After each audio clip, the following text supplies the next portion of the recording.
उसी में दो तरीके पढ़े थे, एक वर्ग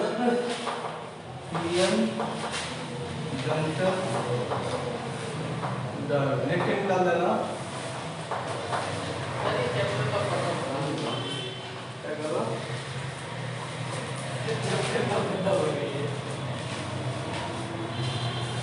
बहुत बड़ा हो गया ना, ऐसे बड़ा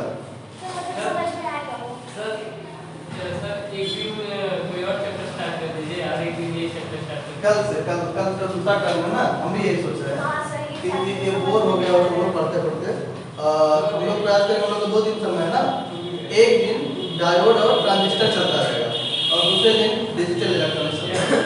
डिजिटल चलेगा, देखो उधर के चैप्टर आसान है, डिजिटल चैप्टर आसान है, मॉड्यूलेशन डीमॉड्यूलेशन आसान है, रेडियो ट्रांसमीटर रिसीवर आसान है, वो सब बहुत आसान चैप्टर है और स्कोरिंग भी है। डिजिटल सबसे आसान है, डिजिटल को पहले इसलिए नहीं पढ़ा है, डिजिटल सबसे आसान है, कभी भी पढ़ाएंगे तो कवर हो जाएगा, समझ जाओ। और ये सब चीजें कभी भी पढ़ाएंगे तो बिल्कुल नहीं समझ में आएगा।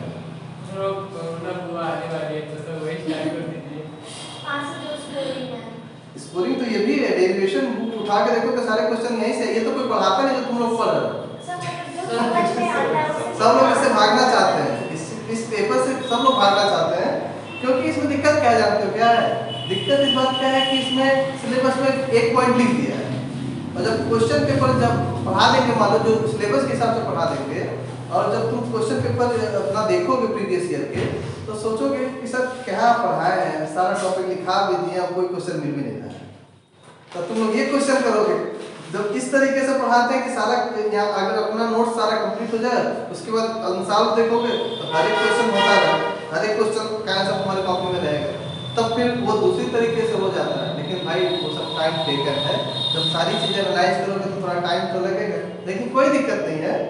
एक दिन, जैसे आज का 2 दिन है ना, एक दिन हम लोग ये डायोड ट्रांजिस्टर कंटिन्यूअस करेंगे, ठीक है, और दूसरे दिन अपना डिजिटल इलेक्ट्रॉनिक्स पढ़ेंगे और मॉड्यूलेशन डीमॉड्यूलेशन उधर वाले चैप्टर करेंगे। तो दोनों चीजें होता रहेगा, दोनों डिफरेंट चीजें हैं, तो कोई दिक्कत नहीं है, इसको भी चलता रहेगा। कल कौन सा चैप्टर था? क्या करो? कल कौन सा चैप्टर? क्योंकि सब एक दूसरे से रिलेटेड है, ऐसा भी नहीं कर सकते हैं। शुरू से ही सीक्वेंस होता है कि डायोड समझोगे तभी ट्रांजिस्टर समझ पाओगे। डिजिटल इतना छोटा भी नहीं है कि एक दिन में खत्म हो जाएगा।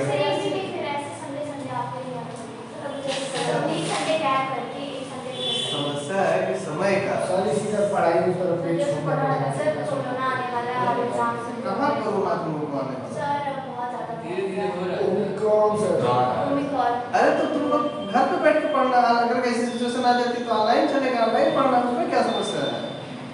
पढ़ाई तो हम लोग नहीं डिस्टर्ब होगी ना, पढ़ना है तो पढ़ा, एग्जाम तो होना ही है। तो देखो क्या कर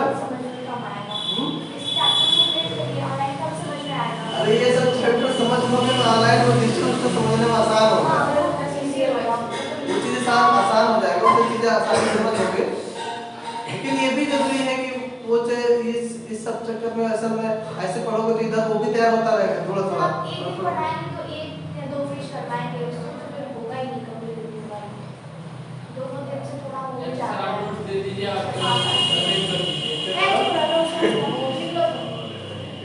नोट्स से नहीं समझ पाओगे, समझना पड़ेगा, डेरिवेशन है ना।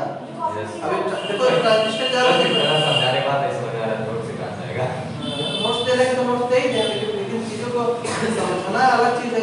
इतना समझा रहे, इतना बेस बना है तुम लोगों का, तब थोड़ा बहुत समझ में आ रहा, और अपने साथ भी किसी और बच्चे से कंपेयर करना तो सब हवा नहीं लगेगा।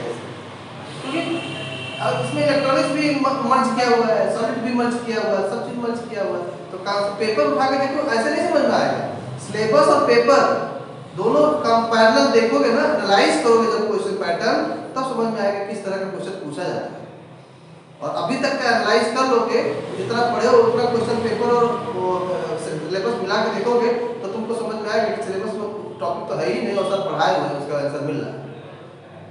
ये चीज है। क्या कहना है? चलो देखते हैं, पहले इधर कंटिन्यू किया, ये क्लास को ना डिस्टर्ब हो, हेडिंग डाल दो। एब्रप्ट, जब हम लोग डायरेक्टेड डायोड पढ़े थे तो m बराबर 0 पे हमको क्या मिला था? Abrupt PN junction diode. m बराबर 1 पे क्या मिला था हमको? Linearly graded PN junction diode. और -3/2 पे हमको क्या मिला था? Highly abrupt PN junction diode. फिर इसमें दो डेरिवेशन एग्जाम में पूछा हुआ है, एक बार बहुत साल पहले पूछा हुआ है linearly graded PN junction diode का और एब्रप्ट पीएन जंक्शन डायोड का, दोनों का डेरिवेशन करने की कोशिश करते हैं।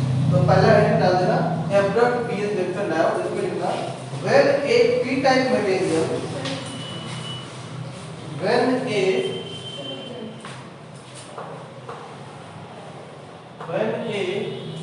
p type material when a p type material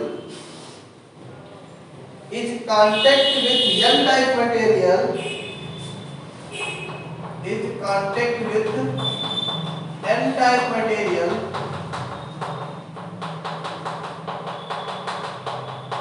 is contact with n type material, then the interface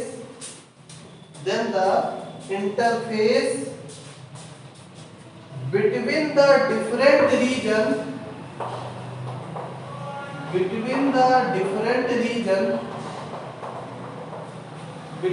different region are called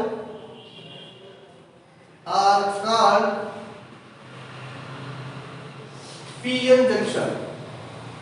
Are called PN junction. Full stop.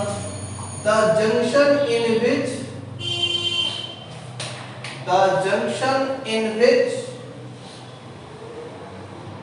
there is an abrupt change.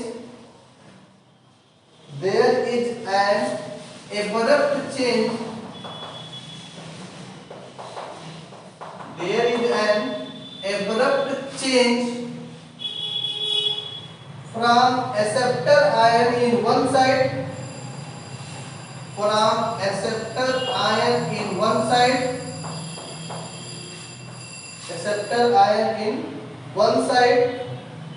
to donor ion on the other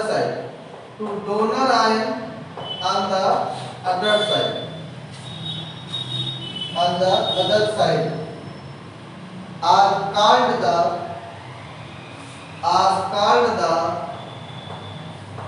abrupt PN junction diode. Are called the abrupt PN junction diode. Are called the abrupt PN junction diode.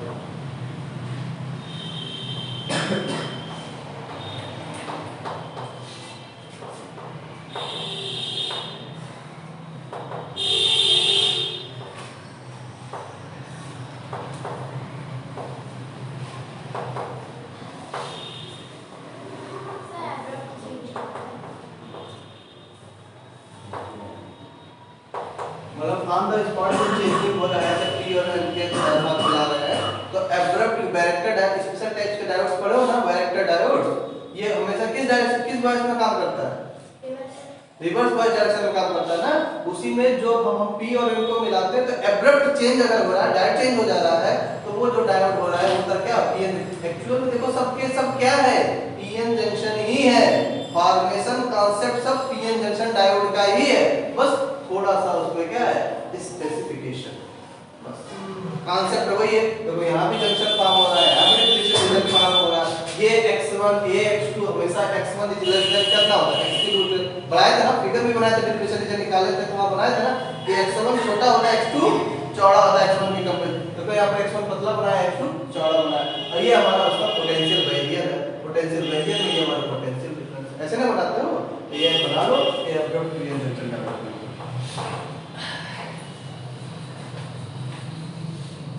Donor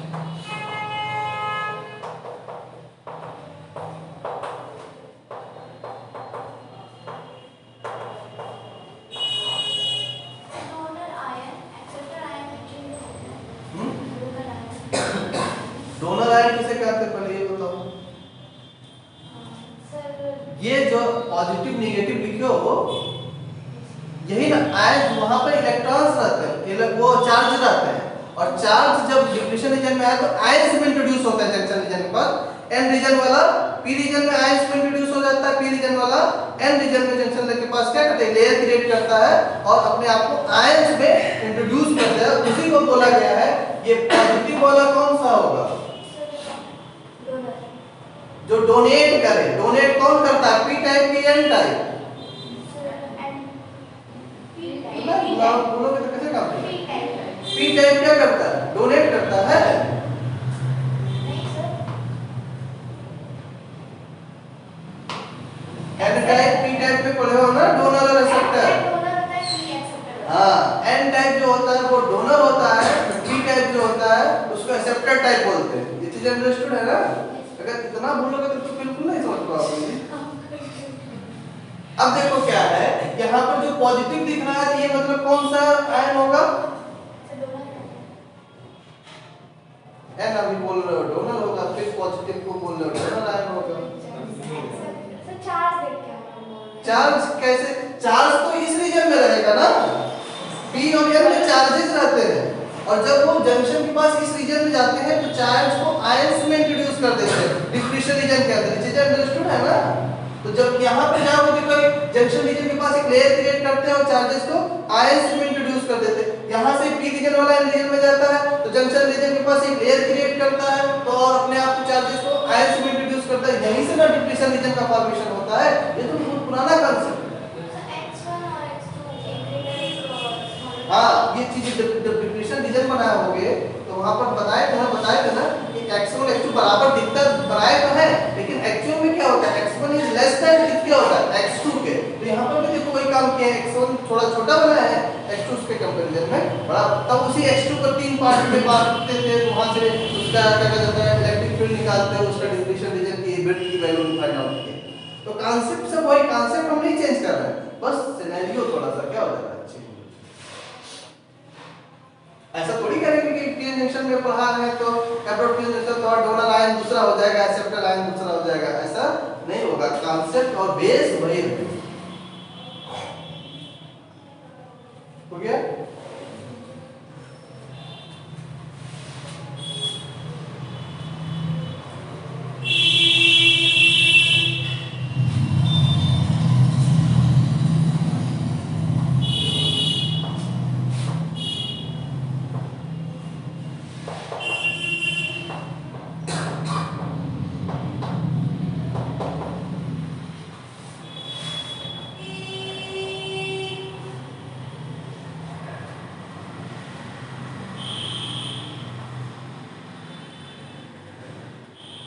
sir college में भी तुमको पढ़ाया जा रहा है electronics, वहां पे कैसे? इलेक्ट्रॉनिक्स से भी उसका सेमीकंडक्टर ही चल रहा है। जितना मतलब पहले तो लगा कि वो उड़ा के पढ़ा रही है, लेकिन वो भी काफी पढ़ा रही है। तो एक सर है विजय सर, वो एक दिन में एक चैप्टर खत्म करते हैं। कौन सा है? विजय सर है, वो काफी बुक भी पब्लिश हुई है, हर हफ्ते बुक पब्लिश होती है उनकी। सर वो एक दिन में एक चैप्टर खत्म कर देते हैं। छोटी सी डायरी लाते हैं, उनकी 20 साल पुरानी डायरी 22 साल अपडेट हुई है, उसी से पढ़ाते हैं वो। तो वो फर्स्ट चैप्टर पढ़ा दिया था। सर वो क्या पढ़ाते हैं नहीं समझ में, कुछ भी नहीं आता। स्टार्टिंग में समझ में आता, सर्किट समझ में आता, उसके बाद क्या बोलते हैं क्या करते हैं कुछ नहीं। तो और बाकी पेपर्स और तुम लोग यहाँ से तुम लोग कहाँ पे हो? किस कॉलेज से तुम लोग? हाँ? यहाँ पढ़ाते हैं तो डीएवी में? डीएवी में कैसे होता है? सिंपल है इधर 12 चैप्टर पढ़ा वो प्रैक्टिकल था है डिजिटल जैसा का डिजिटल तो आसान होगा, उसमें तुम्हें दिक्कत है ना। तो ये वाला पोर्शन सेमीकंडक्टर पढ़ा सेमीकंडक्टर में पूरा हां हाँ खत्म पढ़ा है तो राजेश पढ़ा जैसे जो चीज पढ़े हो और जो चीज इतिहास पढ़े हो तो थोड़ा सा रिवाइज होता तब चीजें और अच्छे से बेहतर समझ में आ रही है ना। जैसे एक बार जो चीज पढ़ ली है यहाँ पे कंप्लीट कर लियो और जब सर पढ़ा रहे हो तो अपने आप क्लियर हो रहा है ना। हवा हवा पढ़ाया जाता अरे ठीक है हवा भाई, अब ये करेंगे नोट्स भेज देते हैं ग्रुप में निकल रहा है। बस बस समझाते हैं खाली तुम किस कॉलेज से हो? वहाँ तो जाते ही नहीं हो। उसका सिलेबस इसका सिलेबस सेम है। और तुम किस कॉलेज से हो? तुम्हारे यहाँ क्या सिलेबस है? हाँ? क्लास ही नहीं करती हो? करना चाहिए क्लास। चलो तो वहाँ ना क्लास करती है, नहीं क्लास करती हो। The variation of the variation of potential energy, potential the energy not go the variation of potential arising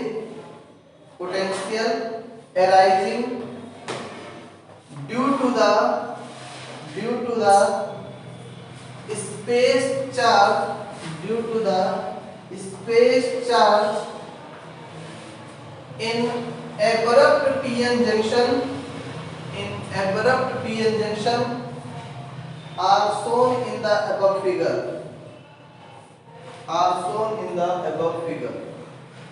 ठीक है? नेक्स्ट लाइन से above figure. Next up, next line से from figure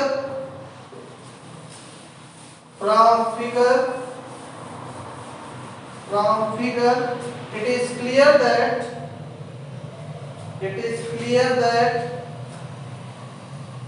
the barrier potential VB is approximately equal to mod vector V2. VB is approximately equal to mod vector V2 and the total width of space charge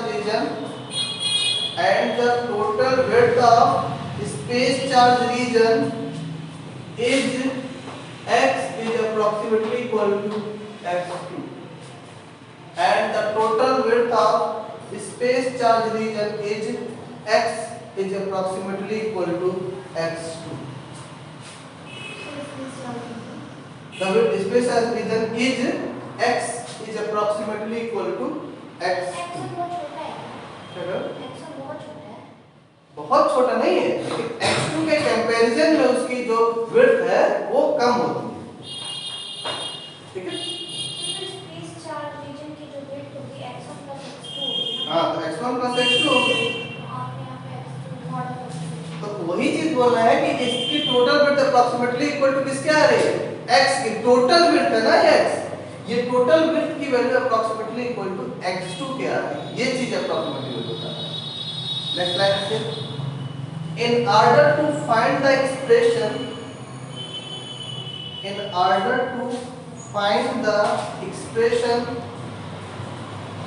for barrier potential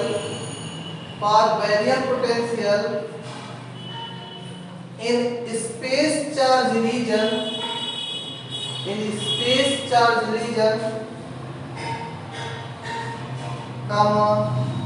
we use Poisson's equation। Poisson की spelling है Poisson, Poisson। Poisson पोस्ट्रोफी s लगा दो, पोस्ट्रोफी s, Poisson's equation।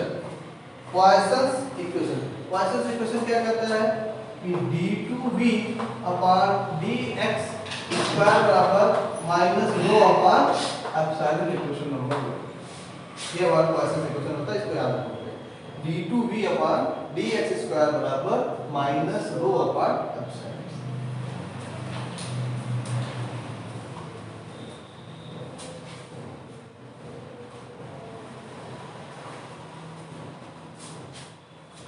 where rho is volume charge density, ये ना होता है where rho is volume charge density and epsilon is the permittivity of the medium, है ना, and epsilon is the permittivity of the medium।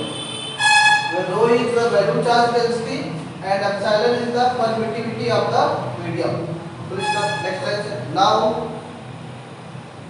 the space charge region of n-type material of n-type material, comma, the charge density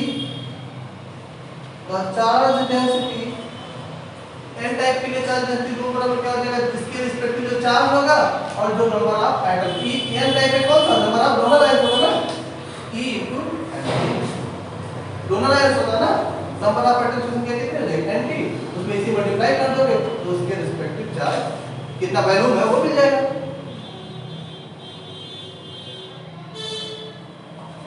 where Nd is the density of positive charge donor atom.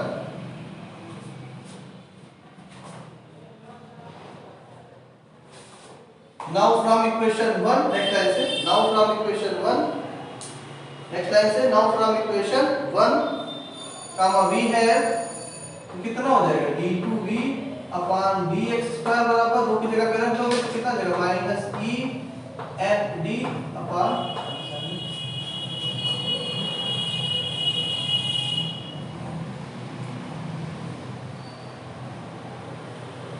ठीक है. Now integrate the above expression comma we have, now integrate the above expression comma we have कितना हो जाएगा, double differentiation है, integrate करोगे तो कितना हो जाएगा dp by dx, इन चीज को इंटीग्रेट करोगे तो minus e n d upon epsilon तो सब कांस्टेंट है, x के रिस्पेक्ट करोगे तो x प्लस एक constant of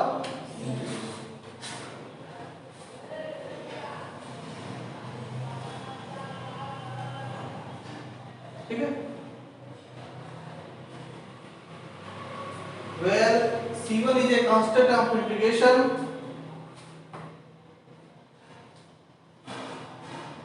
where c1 is a constant of integration, ठीक है. फुल स्टॉप नेक्स्ट लाइन से. for the value of c1, for the value of c1 we use boundary condition, we use boundary condition at x बराबर x से equal to x, and x बराबर x से equal to x and dp by dx बराबर 0 and dp by dx बराबर 0 ऐसे लिखो. at x बराबर ये है ना, at x बराबर x से बराबर x स्मॉल x है तो कंफ्यूज मत हो, क्या बोले एक साल इसके लिए रिप्रेजेंट कर at x बराबर x से बराबर x and dp by dx बराबर 0, ये बाउंड्री कंडीशन होता है. x से जो है वो भी स्मॉल है. हाँ ये नहीं, ये कैपिटल है, इसी के बराबर है, x से इसको टोटल वैल्यू x के बराबर है और ये dp by dx बराबर 0. बाउंड्री कंडीशन अप्लाई करोगे तो हमारे c1 की वैल्यू कितनी आ जाएगी, ये कितना आ जाएगा 0 e n d x हो जाएगा ना upon epsilon plus c implies that c1 बराबर कितना हो जाएगा, e प्लस में हो जाएगा ना e n d.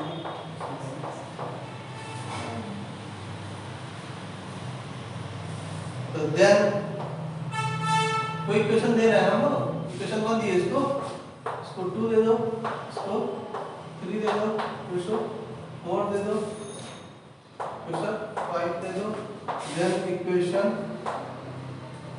4 becomes कितना हो जाएगा dv by dx बराबर minus e n d x by epsilon plus e n d x by epsilon.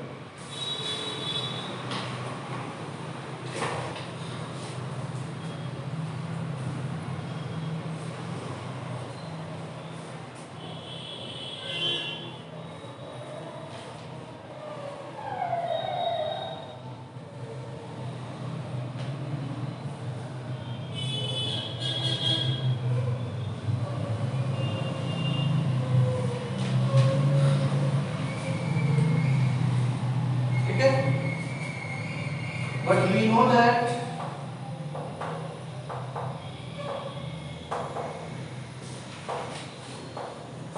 e बराबर होता है माइनस dv by dx।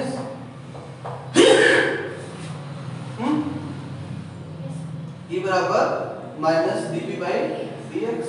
अगर पूरे इक्वेशन को माइनस से मल्टीप्लाई कर दो तो माइनस dx प्लस क्यों हो जाएगा, ये माइनस हो जाएगा ना, कोई दिक्कत?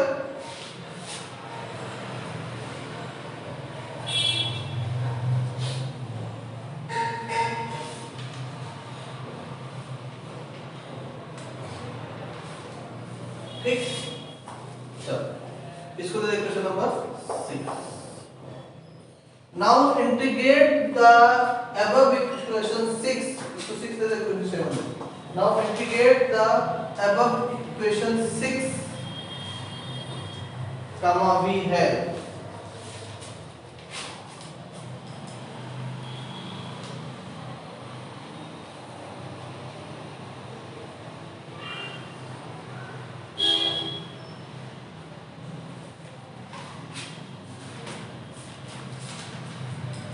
नेक्स्ट 6 में 7 करो, 98 का मतलब 7 कामा v है, 7 6 से 7 करो, 7 को इंटीग्रेट करना, 7 कामा v है। तो करोगे तो कितना आ जाएगा, ये dv से इंटीग्रेट करोगे तो क्या आ जाएगा v, और इसको इंटीग्रेट करोगे तो क्या आ जाएगा e n d, ये कांस्टेंट है, x कांस्टेंट है, ये कितना आ जाएगा x स्क्वायर बाय 2 और माइनस e n d, और ये x है, ये सब कांस्टेंट ही है, इनटू क्या हो जाएगा x प्लस एक कांस्टेंट ऑफ इंटीग्रेशन आ जाएगा। हाँ अब जी ये नहीं पढ़े हो, e बराबर माइनस डेल v, फील्ड पता हो तो माइनस पोटेंशियल पा सकते हैं, v बराबर minus infinity 0 to infinity e dot ds, ये सब रिलेशन नहीं पढ़े हो कि अगर इलेक्ट्रिक फील्ड पता है तो पोटेंशियल कैसे पता करते हैं, पोटेंशियल पता है तो फील्ड कैसे निकालते हैं, ये सब चीजें अंडरस्टूड है ना। ये इलेक्ट्रिक फील्ड के लिए भी अप्लाई करते थे, ऐसे मैग्नेटिक फील्ड के लिए अप्लाई करते हो।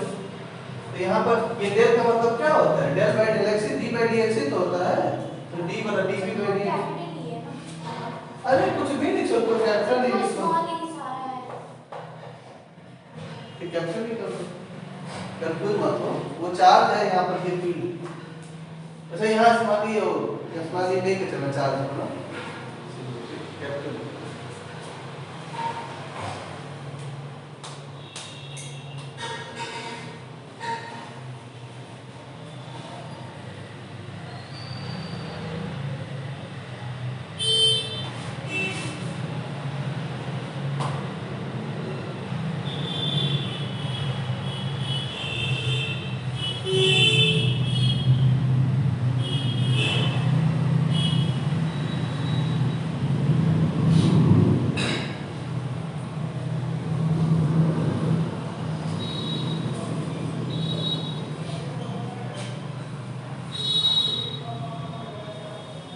ध्यान देना।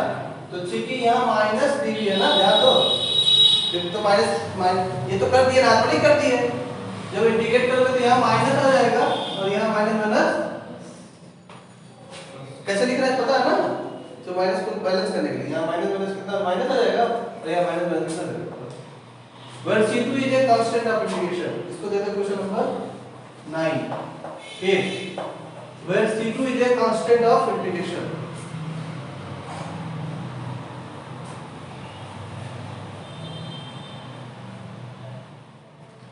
where C2 is a constant of integration, ठीक। For the value of C2,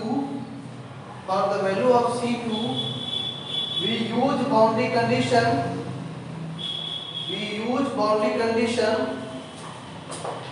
at x बराबर 0, v बराबर 0 implies that C2 बराबर कितना हो जाएगा, जब x भी 0 हो जाएगा, पूरा टर्म 0 हो जाएगा, v भी 0 हो जाएगा, तो C2 बराबर कितना आ जाएगा, ये positive e n d x square by 2 epsilon, ये आएगा ना।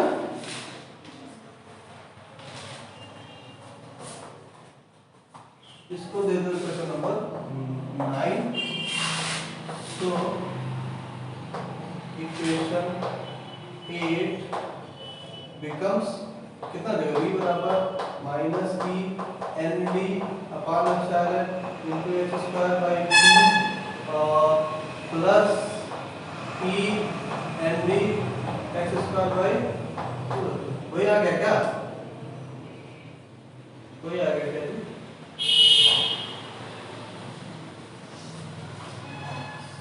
तो कट जा रहा है पूरा, गड़बड़ हो रहा है क्या?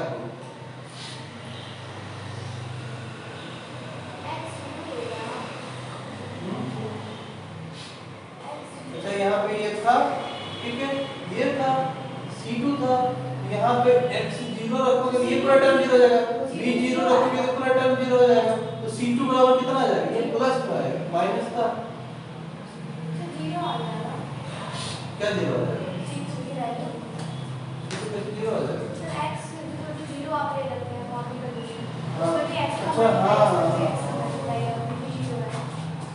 तो यहाँ C2 क्या आ जाएगा? 0 आ जाएगा। तो C2 0 आ जाएगा तो तुम्हारे पास कितना आ जाएगा? तो v equal to minus E N D upon epsilon into X square upon 2 epsilon और plus E N D X upon epsilon into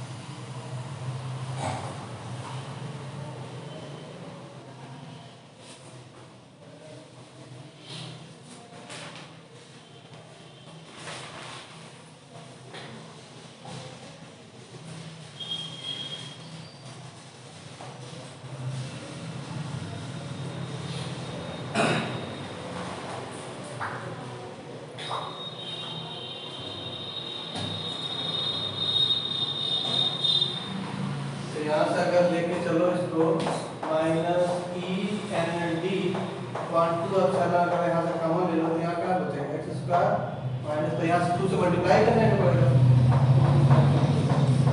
इस तरह से। यहाँ से अगर कॉमन ले 2 होता है तो यहाँ तो नीचे 2 है नहीं, तो ऊपर मल्टीप्लाई करना लिख दो।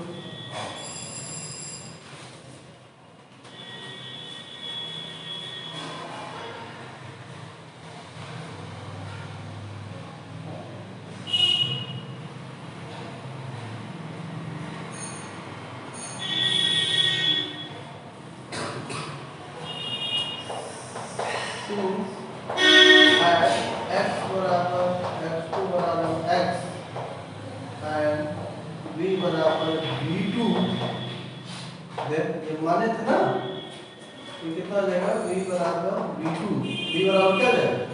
v2 बराबर minus E N D upon 2 epsilon, यहाँ कितना हो जाएगा? x का स्क्वायर माइनस 2x का स्क्वायर होगा ना, 2x का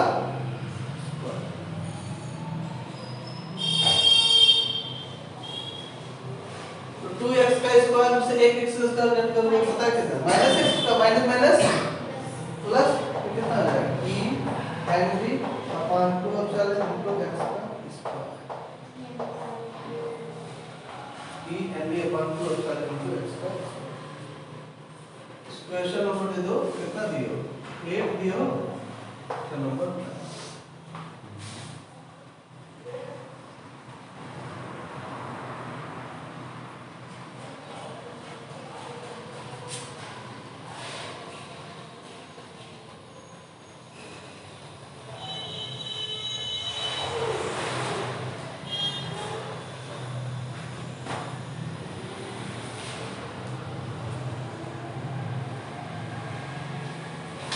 हो गया?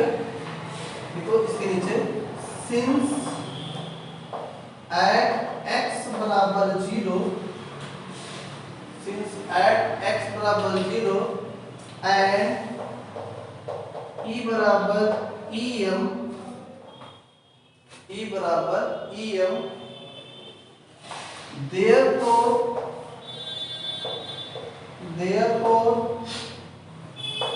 from equation E वाला इक्वेशन कहाँ लिखेंगे? therefore from equation 7 भी है।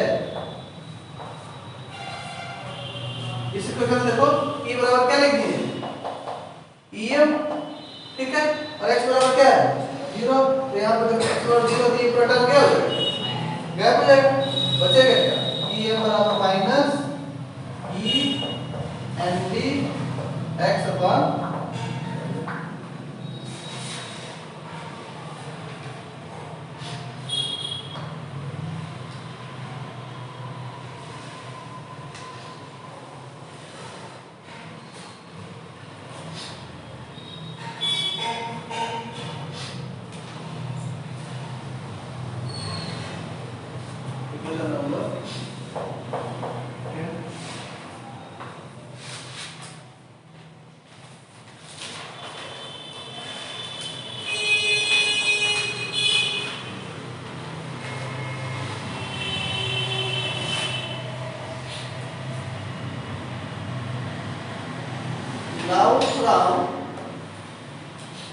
now from equation 9 and 10, now from equation 9 and 10 comma we have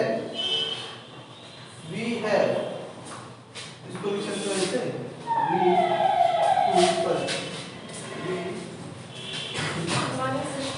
we बराबर minus e N D X by epsilon e N D X square upon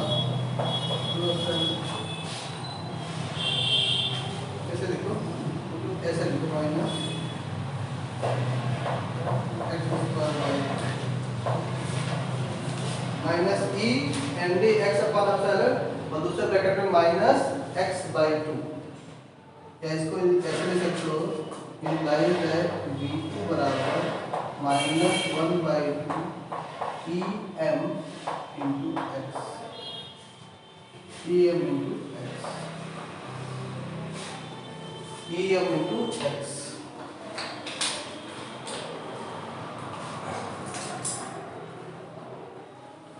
यहाँ पे देखो इसकी वैल्यू रखो, यहाँ पर इसको इस तरह से देखो अरेंज करो। इसको हम em के टर्म में लिखना चाह रहे हैं, तो देखो जरा यहाँ पे देखो v2 की वैल्यू को em के टर्म में लिखना चाह रहे हैं, तो e n d x upon epsilon, e n d x upon epsilon की जगह पे em लिख सकते हो कि नहीं? एक लिख सकते हो ना? तो एक लिख सकते हो, यहाँ पे 2 नहीं, तो ध्यान देना, इसी को बस इसी तरह से लिखने की कोशिश कर रहे हैं। अब देखो e n d x upon epsilon की जगह पे em लिख सकते हो, बचेगा कितना उसके बाद? माइनस 1/2 x बचेगा ना, देखो वही चीज है, माइनस 1/2 x और बचा क्या? Minus e n d x upon, ठीक, उसी को अरेंज करते हैं। तो ये किसके बराबर है क्वांटिटी? em के बराबर x है, और ये कितना है? माइनस 1/2।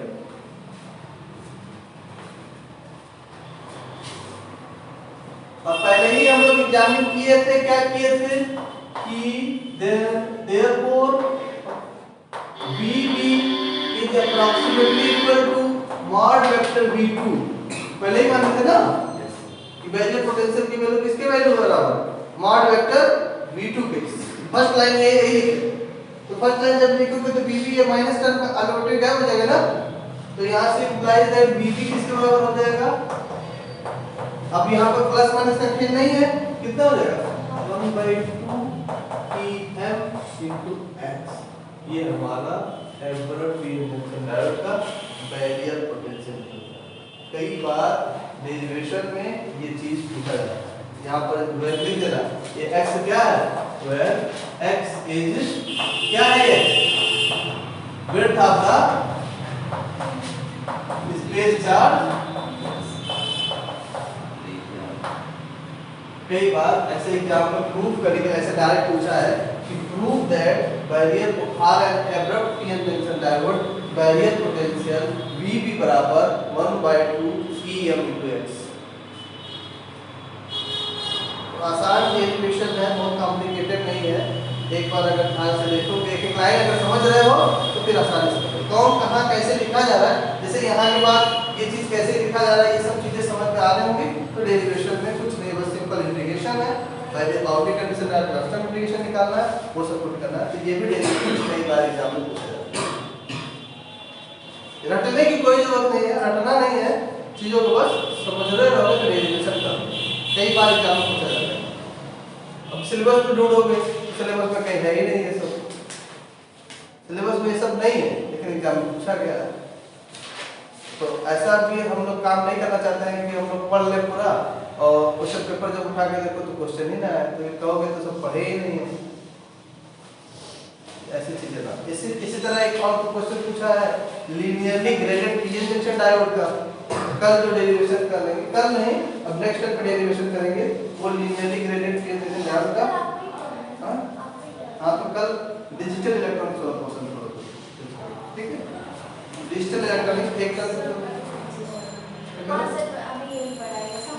अभी इसमें भी एक चलता है ना, इसमें कोई समस्या नहीं है। कोरोना टाइम में आया था, ऑनलाइन लेक्चर में आप डिजिटल पढ़ा दीजिएगा। इसी को करना है। चलो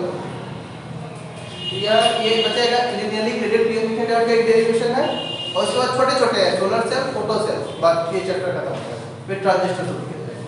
अब ट्रांजिस्टर में भी कहानी है, एक पोर्शन हाफ बीजेटी की पूरी अलग कहानी पढ़नी है, फिर तुम्हारा फेट और मॉसफेट की अलग पूरी कहानी है।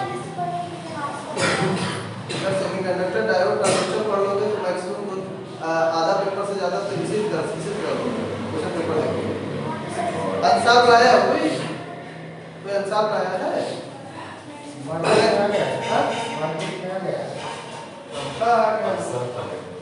चलो कल बताएंगे कैसे चीजों को क्वेश्चन एनालाइज करना। कल तुम लोग को पेपर और क्वेश्चन पढ़ के सब समझाएंगे, तब समझ में आएगा कि कैसे चीजों को पढ़ना होता है। अभी यही तक कहानी नहीं, लेकिन हाँ इतना श्योर है तुम्हारे पास अगर नोट्स कंप्लीट होगा तो पढ़ोगे तो अपने आप सारे क्वेश्चन का आंसर